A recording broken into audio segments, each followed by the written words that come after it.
தென்னாடுடைய சிவனே போற்றி, எந்நாட்டவர்க்கும் இறைவா போற்றி. அனைத்து தமிழ் உள்ளங்களுக்கும் கனிவான வணக்கங்கள்.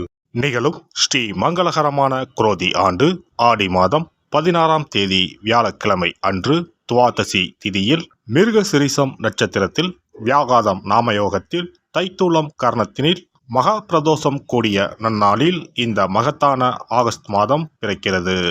இம்மாத கிரகநிலை என பார்த்தால் ரிஷபராசியில் குரு பகவானும் செவ்வாய் பகவானும், கடகராசியில் சூரிய பகவானும் புதன் பகவானும், சிம்ம ராசியில் சுக்கிர பகவானும், கன்னிராசியில் கேது பகவானும் உள்ளனர். கும்பராசியில் சனி பகவான் வக்ர நிலையில் உள்ளார். மீனராசியில் ராகு பகவான் சஞ்சாரம் செய்கின்றார். இம்மாத கிரக பெயர்ச்சி என எடுத்துக்கொண்டால் ஆகஸ்ட் மாதம் 1ஆம் தேதியே சுக்கிர பகவானின் பெயர்ச்சி சிம்மத்தில் நடைபெறுகிறது. ஆகஸ்ட் 17ஆம் தேதி சூரிய பகவான் சிம்ம ராசிக்கு பெயர்ச்சியாகின்றார்.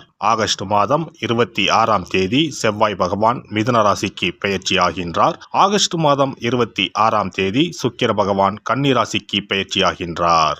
இம்மாதம் 31ஆம் தேதி புதன் பகவான் சிம்மத்திற்கு பெயர்ச்சியாகின்றார். இந்த கிரகங்களின் சஞ்சாரம் மற்றும் இடப்பெயர்ச்சியால் உங்கள் ராசிக்கு இம்மாதம் என்னென்ன பலன்கள் கிடைக்கப் போகின்றது என்பதனையும், அசுப பலன்கள் ஏற்படுமாயின் ராசிக்காரர்கள் செய்ய வேண்டிய பரிகாரம் என்ன, வழிபட வேண்டிய தெய்வம் யார் என்பதனையும் காண்போம்.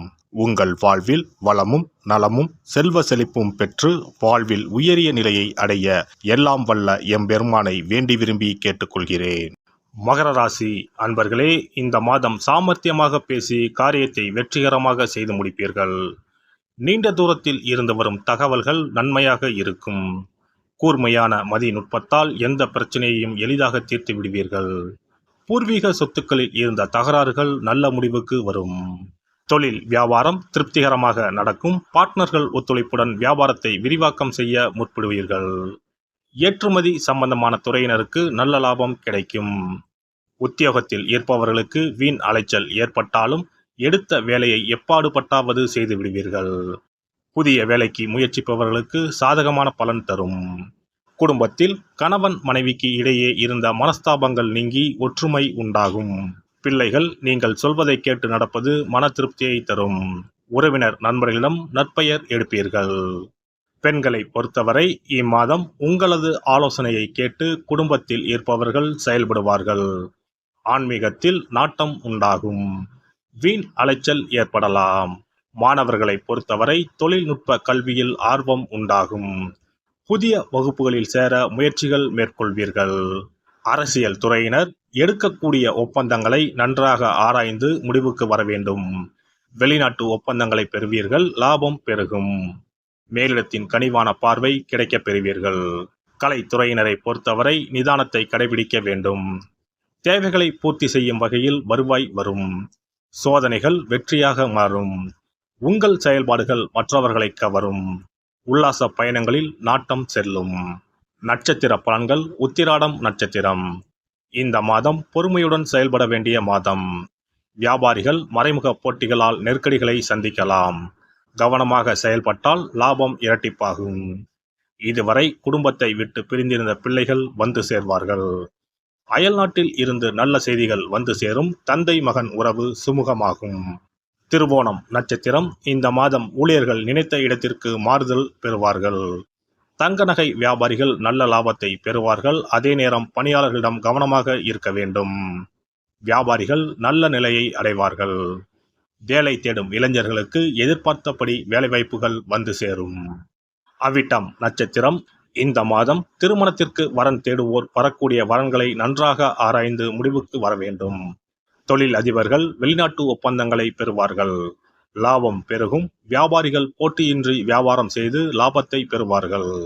ஆஞ்சநேயரை வியாழக்கிழமையில் வெண்ணெய் சாற்றி வழிபட நன்மைகள் சேரும். வாக்குவாதங்கள் நீங்கும். சிறப்பு தொகுப்பு. கண் திருஷ்டிகள் அகன்று தடைப்பட்டு கொண்டிருக்கும் காரியங்கள் நிறைவேற செய்ய வேண்டிய பரிகாரம் என்ன என்பதனை பற்றி காண்போம். வாழ்க்கையில் நல்ல நிலையில் இருந்தவர்கள் கூட திடீரென்று பொருளாதாரம் இழந்து மன கஷ்டங்களுடன் வாழும் நிலை ஏற்படும். இந்த நிலை எதனால் ஏற்பட்டது என்று ஆராய்ந்து பார்த்தால் பெரும்பாலும் அவர்களின் மீதான கண் திருஷ்டிதான் காரணமாக இருக்கும். கல்லடி பட்டாலும் கண்ணடி படக்கூடாது என்று சொல்வார்கள் அல்லவா, அது உண்மைதான். இது போன்ற பிறரின் பொறாமை கொண்ட கண் திருஷ்டியினால் பலரின் வாழ்க்கை சிரமத்திற்கு ஆளாக நேரிடும். இது போன்ற கண் திருஷ்டிகளிலிருந்து எப்படி தப்பிப்பது?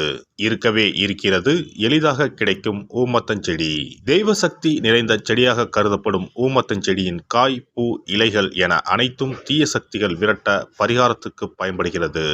பொதுவாக ஊமத்தம் காய்க்கு கெடுதலை அகற்றக்கூடிய சக்தி உண்டு.